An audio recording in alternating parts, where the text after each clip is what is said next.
mayor. Ok, ahora veo.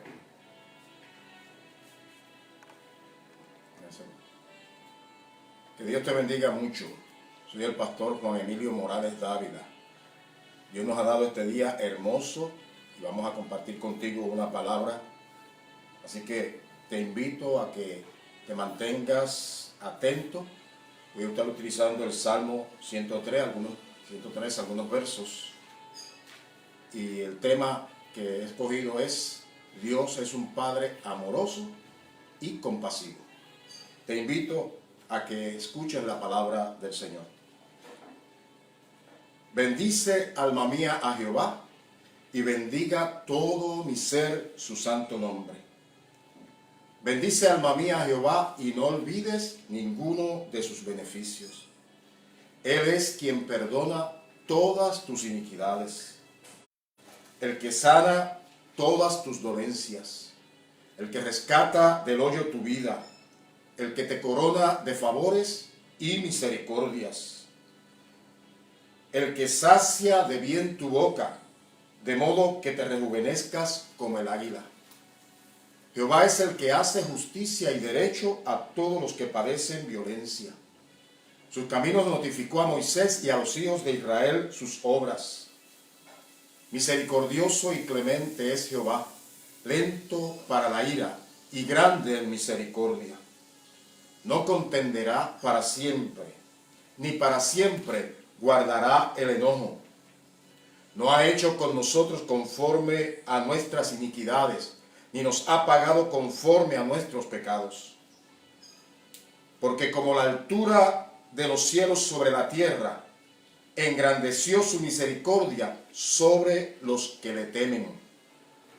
Cuanto está lejos el oriente del occidente, hizo alejar de nosotros nuestras rebeliones. Como el Padre se compadece de los hijos, se compadece Jehová de los que le temen. Este hermoso pasaje de la Biblia nos habla de los beneficios que tenemos al acercarnos a Dios, al hacer pacto con Dios, al tener temor de Dios y vivir conforme a su voluntad. Es un salmo que escribió David, que fue rey de Israel, y que muchos salmos en la Escritura se le atribuyen a él. Lo primero que hace es hablarse a sí mismo y decirse para sus adentros: bendice, alma mía, a Jehová, y bendiga todo mi ser su santo nombre. Hay momentos en que nosotros necesitamos detenernos en nuestro caminar y hablarnos directamente a nosotros mismos. Yo a veces estoy haciendo mis tareas diarias y de momento me digo a mí mismo: detente,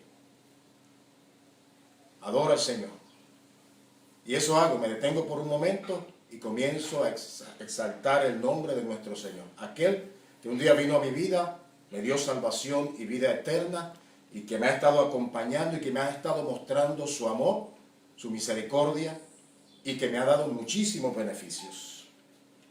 David decía: bendice, alma mía, a Jehová, y no olvides ninguno de sus beneficios. Aquí en este salmo se enumeran varios beneficios. Yo quisiera solamente tocar posiblemente dos de ellos. El primero aparece en ese verso 3 que dice: Él es quien perdona todas tus iniquidades. Y luego dice: el que sana todas tus dolencias. La vida de David no fue una vida totalmente santa. Él lo reconoce en muchas partes de la Escritura. Cometió muchos errores, al igual que nosotros cometemos errores y fallamos al blanco. Pecamos. Cuando él habla aquí, dice: Él es quien perdona todas tus iniquidades. Lo que significa es que cuando uno viene a Dios arrepentido, con un genuino arrepentimiento, conforme al corazón de Dios, entonces Dios, que es un Padre compasivo y misericordioso, nos perdona y nos restaura. Aquí se utiliza el concepto iniquidades. Es un concepto que tiene que ver con la depravación moral. Tiene que ver con lo torcido de nuestra vida. Cuando David estaba ya en las postrimerías de su edad, siendo rey, llegó un momento, entre las muchas cosas malas que hizo, llegó un momento que en lugar de salir en el tiempo de la guerra, se quedó en el palacio. Y estando en su terrado, miró a la distancia y vio a una mujer bañándose. Allí la codició, la mandó a buscar, tuvo relaciones con ella, se llamaba Betsabé, y quedó embarazada. Cuando le dieron la noticia, le mandó la noticia a Betsabé de que ella estaba embarazada, queriendo ocultar su pecado. Era una mujer casada, estaba casada con un hombre llamado Urías, que era eteo. Y tratando de ocultar su pecado, mandó a buscar a Urías, que era miembro de su ejército, y estaba en el frente de batalla. Lo mandó a buscar. Cuando llegó, procuró tratarlo bien, le hizo una cena, le dio vino, y una vez logró ese momento, lo envió a que se fuera a su casa, pensando que tal vez, como es natural, él se allegaría a su esposa y le achacarían el hijo de ese embarazo a Urías.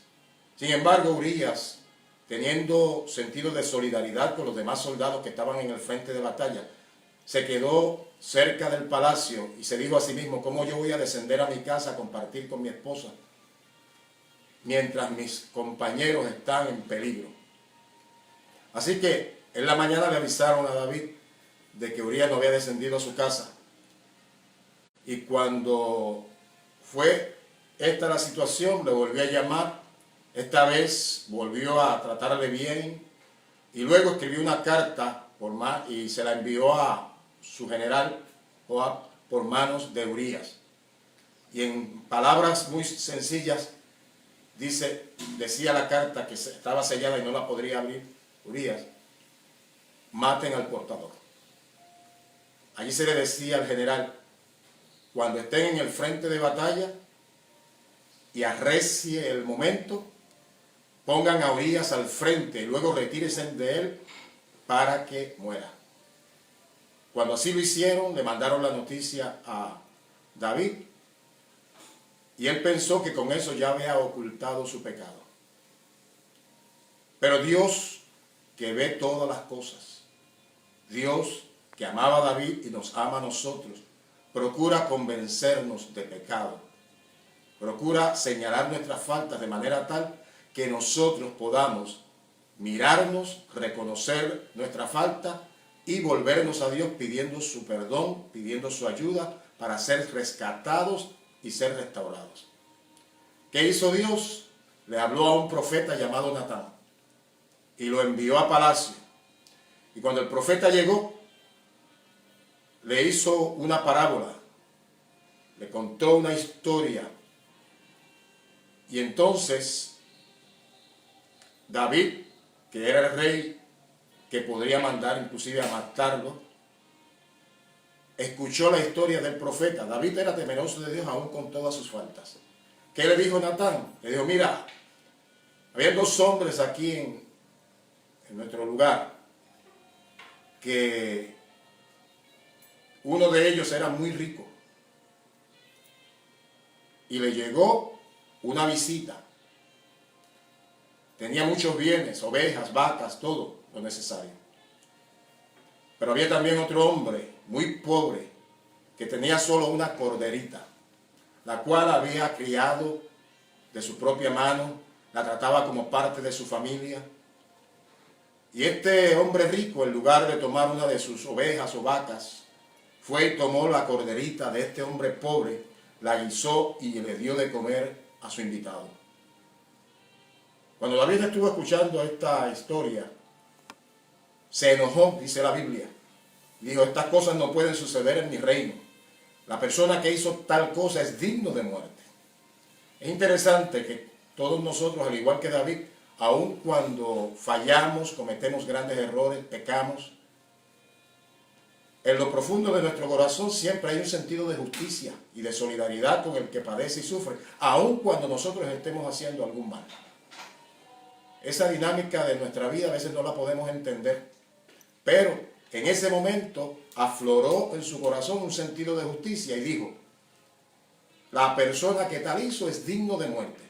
Y entonces el profeta le señaló y le dijo, ese hombre eres tú, que has tomado a Betsabé, la esposa de Urías el Eteo, y a él lo mandaste a matar. Cuando David escuchó esa sentencia de culpa, aquel señalamiento de culpa, inmediatamente fue convencido de su pecado, de su maldad, se arrepintió, reconoció y dijo, es cierto, yo he pecado. Lo primero que había tratado David de hacer en el periodo de tiempo antes de esto que te acabo de contar fue tratar de ocultar su pecado y su maldad. Sin embargo, cuando fue redarguido y convencido por esta palabra que Dios le envió a través del profeta Natán, reconoció su pecado. Hay un salmo hermoso que escribió David, que es el Salmo 51, donde se describe su actitud de arrepentimiento. Y el Salmo dice de esta manera, ten piedad de mí, oh Dios, conforme a tu misericordia. David apeló a la misericordia de Dios, reconociendo que Dios es un Padre amoroso y compasivo. Ten piedad de mí, oh Dios, conforme a tu misericordia. Conforme a la multitud de tus piedades, borra mis rebeliones. Lávame más y más de mi maldad, y límpiame de mi pecado, porque yo reconozco mis rebeliones y mi pecado está siempre delante de mí. Luego dice, contra ti solo he pecado y he hecho lo malo delante de tus ojos, para que seas reconocido justo en tu palabra y tenido por puro en tu juicio. David reconoció que había pecado. Hay otro salmo hermoso que también se le atribuye a David, donde luego del periodo de arrepentimiento, de reconocimiento de su falta, de la restauración de su vida por Dios, siendo misericordioso con él, escribió estas palabras. Salmo 32, los primeros versos dicen de esta manera, bienaventurado aquel cuya transgresión ha sido perdonada y cubierto su pecado, y en cuyo espíritu no hay engaño. Bienaventurado el hombre a quien Jehová no culpa de iniquidad y en cuyo espíritu no hay engaño. Luego dice, mientras callé, se envejecieron mis huesos en mi gemir todo el día, porque de día y de noche se agravó sobre mí tu mano, se volvió mi verdor en sequedades de verano. Mi pecado te declaré, no encubrí mi iniquidad. Dije, confesaré mis transgresiones a Jehová, y tú perdonaste la maldad de mi pecado. Comienza diciendo que es dichoso, que es feliz, que disfruta de la gracia y misericordia de Dios, aquel cuyos pecados han sido perdonados. Se llama bienaventurado a aquel que Dios no señala y no culpa más de iniquidad, de lo torcido, de lo depravado. Porque cuando Dios perdona y Dios restaura, la Biblia dice que Dios echa a lo profundo de la mar nuestros pecados y jamás vuelve a acordarse de ellos. Esa es una imagen para decir, Dios jamás nos volverá a sacar en cara nuestro pasado de maldad. Cuando Dios perdona, perdona y olvida. No es como nosotros los seres humanos que decimos te perdono pero no olvido. Dios es diferente a nosotros. Dice el Salmo 32, mientras callé se envejecieron mis huesos en mi gemir todo el día, porque de día y de noche se agravó sobre mí tu mano. En ese periodo de tiempo en que no confesó su pecado, que trató de ocultarlo de muchas maneras, ¿sabe lo que sucedió? Su vida se fue consumiendo, por un lado espiritualmente y por el otro lado físicamente. Hay veces que se refleja en nuestro cuerpo la condición pecaminosa y el sentido de culpa en nosotros. La gente puede sufrir diferentes situaciones en su cuerpo. En el caso de David, dice, se volvió mi verdor como sequedades de verano. Cuando el verano candente da sobre las flores, sobre las hierbas, la seca, la marchita la seca, y al fin y al cabo esas plantas se mueren. Y parecía ser que su vida se estaba consumiendo, no solamente en lo físico, sino sobre todo en lo espiritual. Y es que hay una relación entre nuestra vida espiritual y nuestra vida física. Una de las partes de la Escritura dice, el corazón alegra hermosea el rostro. Y eso afirma esto que estoy diciendo, de que hay una relación entre lo físico y lo espiritual. Cuando uno está alegre, está contento, el rostro se hermosea, se nota. De la misma manera, cuando uno está triste por alguna causa, se nota en nuestro rostro. Si uno tiene ira, tiene coraje, también se nota. Hay una relación entre lo espiritual y lo físico. Y él dice, mientras callé, se envejecieron mis huesos en mi gemir todo el día, porque de día y de noche se agravó sobre mí tu mano. Se volvió mi verdor en sequedades de verano. Sin embargo, dice, mi pecado te declaré, no encubrí mi iniquidad. Dije, confesaré mis transgresiones a Jehová. Y luego dice, y tú perdonaste la maldad de mi pecado. En todos nosotros también hay maldad y hay pecado, comenzando por este que te predica la palabra. Y necesitamos de alguna manera arreglar nuestras cuentas con Dios, el Dios que hizo los cielos y la tierra, que viene a ser para nosotros y para la humanidad un Padre amoroso y compasivo. En la Biblia hay diferentes catálogos de lo que son pecados, iniquidades, rebeliones, vicios.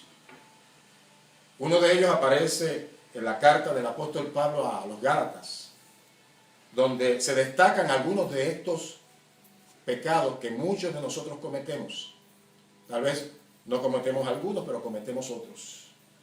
Dice la Escritura, y manifiestas son las obras de la carne, de la vieja naturaleza pecaminosa, significa ahí la carne, que son adulterio, muchos adulteran. Luego dice, fornicación, hay quienes andan fornicando. Luego dice, inmundicia, lo impuro, lascivia, los malos deseos. También dice idolatría, hechicerías, enemistades. Esa es una de las cosas más comunes que uno puede notar. Cómo la gente se enoja, se enemista con otros, no es capaz de perdonar. Y la Escritura nos invita a nosotros a perdonar a nuestros deudores de la misma manera que Dios nos perdona a nosotros. Y también dice la Escritura que si nosotros no perdonamos a los que nos ofenden, entonces Dios nuestro Padre no nos perdonará a nosotros. Por eso es importante eliminar de nuestra vida las enemistades, los pleitos. También dice celos, iras, contiendas, disensiones, herejías, envidias, homicidios, borracheras, orgías, y para no dejar nada fuera dice cosas semejantes a estas, acerca de las cuales os amonesto, como ya os lo he dicho antes, que los que practican tales cosas no heredan el reino de Dios. Ese es un catálogo de algunas de las iniquidades, algunos de los pecados. Sin embargo, hay muchísimos más, y el apóstol, para no dejar fuera ninguno, dice, y cosas semejantes a esta. Quiere decir que cualquier cosa que es depravada, cualquier cosa que es pecaminosa, cualquier cosa que desagrada a Dios, se puede incluir dentro de esta lista. ¿Cuántas hizo David? No sabemos, pero sí sabemos las que nosotros hacemos. De hecho, hay momentos en que nosotros olvidamos algunas de las cosas que hemos errado delante de Dios. Precisamente el salmista David, reconociendo eso, en el Salmo 19 dice, ¿quién podrá entender sus propios errores? Y luego dice, líbrame de los que me son ocultos. Cuando uno va delante de Dios y le pide a Dios que lo examine a uno, y uno se examina a sí mismo, aún aquellas cosas que no recordamos que hemos hecho mal, las podemos poner delante de Dios pidiéndole que tenga misericordia, porque Él sí sabe toda la historia de nuestra vida. Quiero concluir este momento invitándote a orar e invitándote a hacer una decisión para hacer pacto con Dios, reconocer que tanto tú como yo somos pecadores y pedirle perdón, reconociendo también que Dios es un Padre amoroso y misericordioso, un Padre que es compasivo y que es capaz de perdonar cualquiera sea nuestras faltas. Eso, ¿qué es lo que en qué va a redundar? En que al ser perdonados restableceremos nuestra relación con Dios, y al restablecerla vendrá a nosotros liberación, salvación, paz, fortaleza, gozo. Dios nos dará plena libertad y podremos estar en comunión con Él. Dios quiere nuestro bien porque nos ama.